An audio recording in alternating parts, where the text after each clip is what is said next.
Takže čau lidi, já jsem Piožek a vítám vás u dalšího videa a dneska vám povím příběh o tom, jak jsem se vykakal na páničkovou postel. Takže začalo to tak, že mě páničci pustili domů, byla už čajkem tma.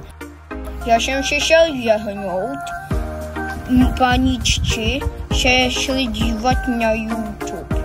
Mně se chtělo na záchod, ale záchod nebyl dostupný, já jsem nevěděl ani kde jet, takže jsem nevěděl kde jet, takže jsem to pošel do Pezeň.